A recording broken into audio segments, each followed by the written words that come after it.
Hello guys, I hope you're doing well. Yesterday I posted a video on Twitter which shows the destruction inflicted by the joint Syrian and Russian strikes against a fuel market in Al Hamran town in the eastern countryside of Aleppo, which was considered to be the second largest market for looted oil from Syria's oil fields occupied by the United States.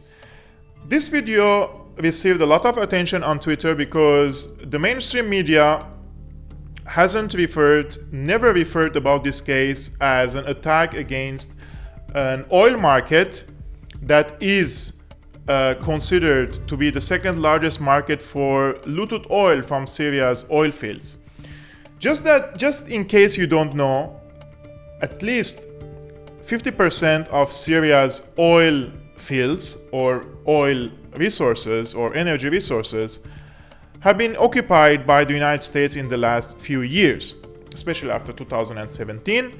And these oil refineries, during the era of Trump, he said very clearly and honestly, this is what I appreciate about Trump, because he's not someone who is wearing a beautiful suit and showing his beautiful smile to the people and then he's promoting for evil agenda in Syria or elsewhere. He's honest. He's telling you what is he doing in Syria. And he said, we are there to get the oil. That doesn't mean that the United States needs the oil because Syria doesn't have a big, shares of an oil. However, the United States is occupying this oil in order to, one, finance its forces, occupation forces in Syria, and two, to finance the Syrian Democratic Forces, SDF, which is a rebrand or a new brand for the YPG, which is a Kurdish militia in Syria. And most of these people want a separation from the Syrian state. Therefore, they are using these resources in order to achieve their goals in Syria, political goals. Other than that, when the United States and the SDF want to sell the oil, they send oil tankers from the eastern shores of the Euphrates, and these tankers carry the oil into the western shores of the Euphrates, and especially to territories occupied by the Turkish-backed terrorists, or the TFSA, the Turkish-backed Free Syrian Army, you remember? In addition to that, when the so-called Free Syrian Army receives the oil, they sell it to Al-Qaeda, the HTS, Hayat Tahrir al-Sham, Al-Qaeda, Al-Nusra. They are the same, but they have different names and brandings. So I was watching this video, and what is interesting in this video is, of course, it's documented by the White Helmets, which is the propaganda wing for Al-Qaeda and other terrorist groups in Syria. And you can watch the video on my personal Twitter account. I'm not gonna post it here because of copyright, on YouTube. So what is interesting in this video is it's an aerial drone footage. First of all, it's been shot obviously by either a 4K drone or an 8K drone, and how can such an organization afford such a drone, which is so expensive? At the same time, the Syrian people are standing in queues to buy bread or fuel or gas or etc., their basic needs. And a lot of people are not even able to afford now to buy meat, for example, in Syria. And by the way, this situation is being mocked by opposition activists and opposition journalists, especially from Al Jazeera journalist Faisal Qasem, who is mocking the Syrian people for not being able to buy chicken meat. So, the White Helmets, of course, they rushed into the scene of this fuel market, and they made a drone footage. But what's interesting is they made an editing montage, and they added voices, sounds of people crying or grieving or maybe in pain, and also a very sad music. Of course, the music is obviously has been it's been added on the video, but there are people actually crying or grieving in the video, and these voices has been taken from somewhere else and been injected or added on this video in order to add this drama and make you feel sad, and that look how this evil Assad regime and the evil Putin are bombing the innocent people in Syria. Of course, the mainstream media is relying on this narrative, but the truth is this oil that is being bombed by the Syrian army and the Russian armed forces belongs to the Syrian people. And the United States occupies these oil fields, and they deprive the Syrian people, millions of Syrian people, over 15 million people who live in government-held areas are deprived of 50% of their oil, which they need for gasoline, for their cars, for heating food, for normal heating in the winter. And imagine when you have a lack of fuel and there are black markets, the prices are skyrocketing, the people are not able to afford this. This is so evil what the United States is doing to the Syrian people. At the same time, they are trying to promote it as if they are here for humanitarian reasons under Biden, unlike Trump, who was very honest about it. So what really strikes me, I also tweeted this, like they're stealing Syria's oil, depriving millions of people of energy for daily basic needs. And when these tankers are bombed, the white helmets rush to the scene to produce an emotional video as if they are the victims. This is how much evil they are. At the same time, when we speak about these oil tankers and looting, I have to remember Tulsi Gabbard. She posted a video on the 1st of March, a week ago, condemning Biden's unconstitutional and illegal airstrikes on Syria. And I want to quote her because she said something very important. First of all, she thanked her colleagues who condemned it, although there were very few congressmen or women who condemned it, or even from the politicians there.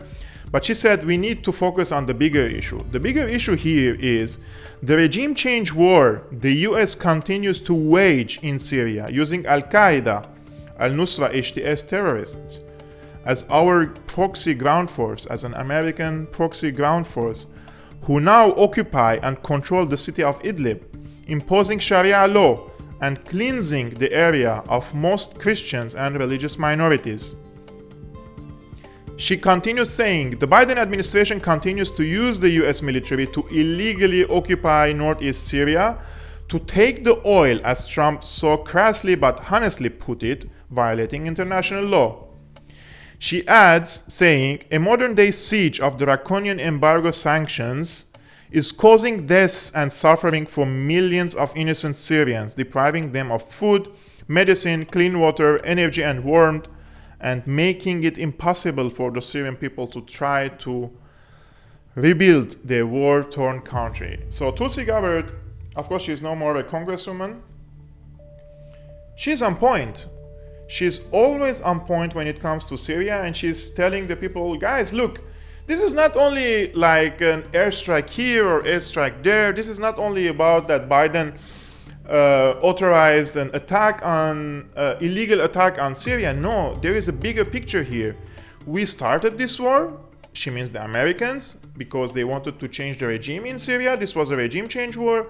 And when this regime change war has failed, the United States changed its policy from changing the regime into impoverishing the Syrian people and pushing them on the brink of poverty and starvation in a bid that the bet here is that you're betting that these people would rise against the Syrian government because the Damascus government is not able to secure these basic needs. As if that is not enough, Joe Biden also appointed a Syrian woman to lead the Syrian file in the Middle East team of the US National Security Council. I mean, don't you love the diversity in Biden's administration? I mean, she appointed a woman, a person of a color, and a Syrian to lead the destruction of her own country. Man, there is no diversity in Biden's administration. The diversity could be in gender or in the skin color, etc.